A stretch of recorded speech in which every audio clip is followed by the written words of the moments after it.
This is a CBS News Detroit update. Good morning, I'm Sandra Ali. Among the top stories we're following for you this morning, a body found in Mount Hazel Cemetery has now been identified as the 15-year-old boy who was reported missing on Tuesday. According to police, the body was found by someone who was there visiting a loved one at the cemetery. The 15-year-old, identified as Lawrence Dowl. Officers say the investigation is still in its early stages, but it is being treated as a homicide. The body will now go to the medical examiner for an exact cause of death. There's yet another election fraud investigation underway now in Hamtramck. Two councilmen were arraigned earlier in the week on charges related to the 2023 election. Now there's a new investigation, this one into last week's primary election. Surveillance footage from City Hall, it shows several people dropping handfuls of ballots into a ballot box days before last week's primary. You can see a driver there pull up in a black Nissan Maxima. They make several trips to the ballot box. State police say they're handling the investigation. The NCAA plans to announce the results of its sign stealing investigation today. The 2023 allegations claim U of M conducted in-person scouting and sign stealing by a former staffer. The NCAA also accused current head coach Sharon Moore of violations while working as the assistant under Jim Harbaugh, who served a 3-game suspension as the Big Ten dropped its investigation. Moore says he's cooperating. The Warren Police Department are responding now to a lawsuit filed by the ACLU. It accuses officers of using excessive force. According to that lawsuit, 26-year-old Christopher Gibson was arrested while suffering a mental health crisis.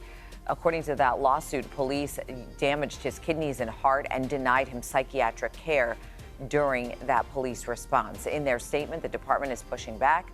They're pushing back against those claims, saying Gibson became aggressive during his 2022 arrest, biting an officer and resisting transport to a medical facility. Police say they used non-lethal force to ensure safety and that injuries cited in the lawsuit happened during a transfer handled by another agency's team.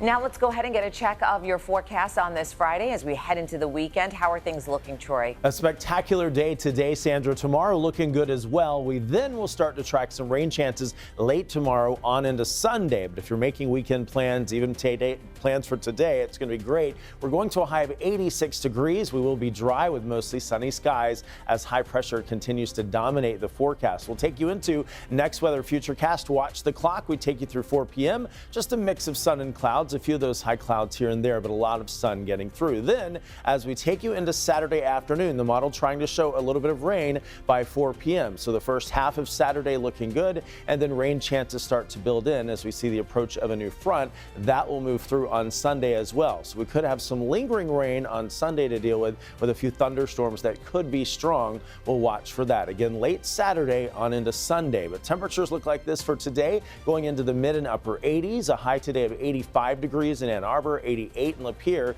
86 today in Port Huron, 85 at Monroe, and 88 in Adrian. The next 7 days will show lots of sun for today and tomorrow.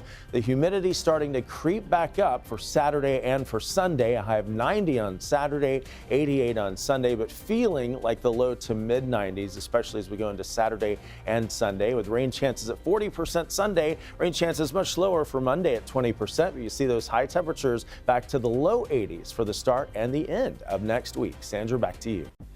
Troy, thank you. That's a look at your headlines. We'll be back later today covering stories that matter to you on air and streaming on the CBS News app and Pluto TV.